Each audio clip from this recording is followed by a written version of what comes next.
Hello class. अब हमने जो एक ये समय हम पढ़ रहे हैं Anglo Mysore war. Anglo Mysore war competitive exams के पॉइंट ऑफ व्यू से मोस्ट इम्पॉर्टेंट है।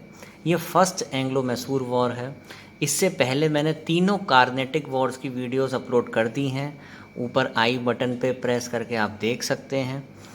उसके बाद यहाँ पे फर्स्ट एंग्लो मैसूर वॉर का टाइम पीरियड, हिस्ट्री चलती है टाइम पीरियड से, वरना कुछ भी नहीं है। 1767 से 69, ये याद रखना है सबसे पहले। उसके बाद इसका बैकग्राउंड छोटा सा हम डिस्कस करेंगे, बल्कि रिलेटेड नहीं है इससे। फिर भी एक बैटल होती है जिसे हम बोलते हैं battle of Talikota in the year 1565। इस बैटल में विजयनगर अंपायर पूरी तरीके से ख़त्म हो जाता है और एक डायनेस्टी निकल के आती है जिसका नाम होता है वुडियार डायनेस्टी। कब आती है निकल के?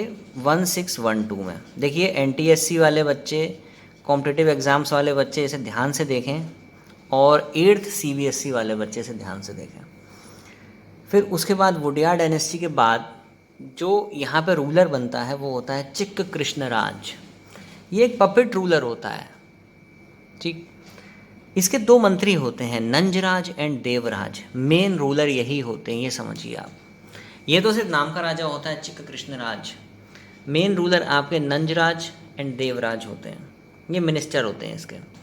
ये जस्ट बैकग्राउंड था कि एंग्लो मैसूर कहाँ से वुडियार डायनेस्टी है, क्योंकि हम अक्सर सुनते हैं हैदर अली वुडियार डायनेस्टी के थे, तो क्या था क्या कहानी, जस्ट हमने पढ़ लिया। बैटल ऑफ तालीकोटा पे भी मैं आगे वीडियोस बनाऊंगा, उसमें देखेंगे। विजयनगर अंपायर पे भी वीडियो बनेगी, वो सब आगे बनाएंगे। अभी देखिए हैदर अली की बात करते हैं। तो हैदर अली का टेन्योर 1761 से 1782 तक रहा। 1782 में मारे गए। कौन थे Hyder Ali? He was the soldier in Wodeyar dynasty under Nanjaraj and Devaraj. Soldier थे, एक सिपाही थे, सिंपल, और कुछ नहीं थे। 1755, again history dates. 1755 Hyder Ali was appointed as फौजदार ऑफ डिंडीगुल। फौजदार मतलब क्या हो गया? Commander in chief of army, फौजदार। Hyder Ali set up weapon factory in Dindigul with the help of French. देखो ब्रिटिशर्स किसी के भी सगे नहीं हुए। हैदर अली भी समझता था कि ब्रिटिशर्स से हाथ मिलाना तो बेवकूफ़ी है, तो मैं फ्रेंच के साथ ही दोस्ती करूँगा। तो हैदर अली ने एक वेपन फैक्ट्री सेटअप करी डिंडीगुल में with the help of French. अब ये डिंडीगुल कहाँ पे है? ऐसा लग रहा है कोई चीज़ गुल हो गई।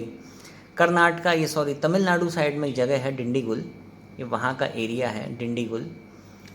तो हैदर अली ब्रिटिशर्स को बिल्कुल ख़त्म करना चाहता था, क्योंकि हैदर अली का जो कर्नाटक वाला अंपायर है पूरा, ये फ्रेंच भी हमें पता है पौंडीचेरी के आसपास का एरिया था फ्रेंच का भी।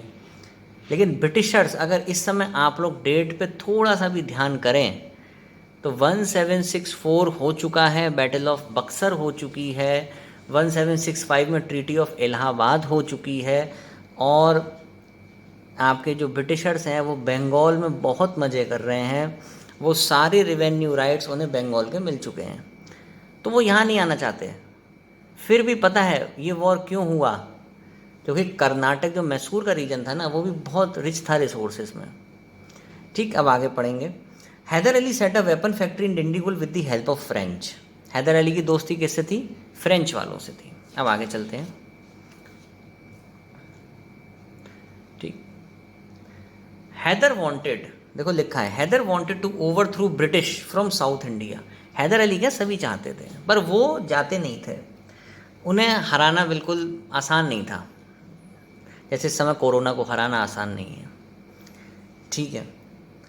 अब यहाँ पे क्या हुआ, एक ट्राईपार्टाइट एक पैक्ट बना between British Nizam and Maratha versus Hyder Ali. ये तीनों एक हो गए हैदर अली के अगेंस्ट में।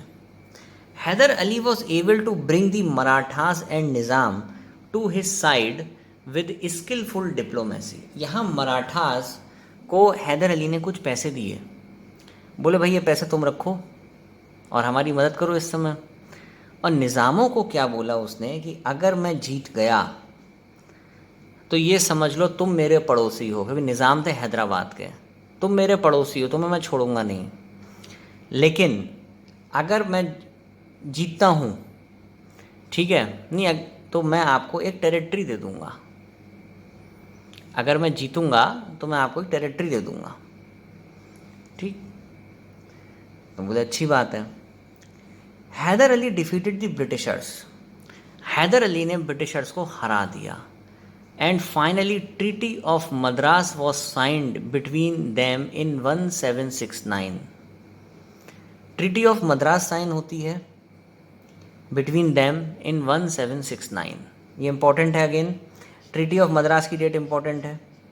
तो यहाँ उसने क्या वादा करा कि मराठास को उसने क्या दिया, कुछ पैसा दिया, निज़ामों को क्या दिया, उसने टेरिटरी दी कि भाई अगर मैं जीत गया तो मैं आपको टेरिटरी दे दूंगा। बहुत अच्छी बात है। दिस ट्रीटी, अब ये ट्रीटी कौन सी हुई, ट्रीटी ऑफ मद्रास, भैया ये भी फिर इंपॉर्टेंट है, ट्रीटी ऑफ मद्रास ध्यान रखनी है कि ट्रीटी ऑफ मद्रास किस ईयर में साइन हुई थी, और हैदर ट्राईपार्टाइट जो स्ट्रगल थी, ये ट्राईपार्टाइट ये जो पैक्ट था वो किस किस के बीच में बना था। उसके बाद this treaty contained clause that British assist Hyder Ali if he was attacked by neighbour. यहाँ पे क्लॉज बनाया गया इस ट्रीटी में ये था कि अगर हैदर अली को कोई भी अटैक करता है तो ब्रिटिशर्स उसकी मदद करेंगे, पर ऐसा ट्रीटी में लिखा था, पर असलियत में ऐसा कुछ भी नहीं था। Hyder felt that this agreement was broken when he did not receive any help during Maratha attack. अब भैया मराठाओं ने मैसूर पे अटैक कर दिया था इन 1771, और जब ये अटैक हुआ ना तो ब्रिटिशर्स ने मदद नहीं करी, और जब ब्रिटिशर्स ने मदद नहीं करी तो पता है फिर उसके बाद क्या हुआ होगा, जो हम अपनी आगे वाली वीडियोस में डिस्कस करेंगे, that is second Anglo Mysore war. यहाँ भी एक क्वेश्चन एनटीएससी का आ जाता है इम्पोर्टेंट कि वैरन हेस्टिंग्स जो थे वो गवर्नर जनरल किस ईयर में बने थे। तो भैया आंसर सामने लिखा है, उसमें एक साल बढ़ा लो, 1772।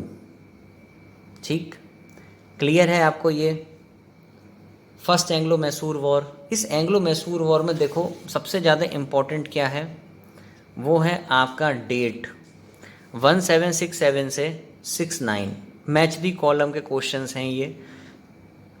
प्लस हैदर अली ने कहाँ पे फैक्ट्री सेटअप करी थी, डिंडीगुल में। Hyder Ali belong to which dynasty, again most important, that is Wodeyar dynasty.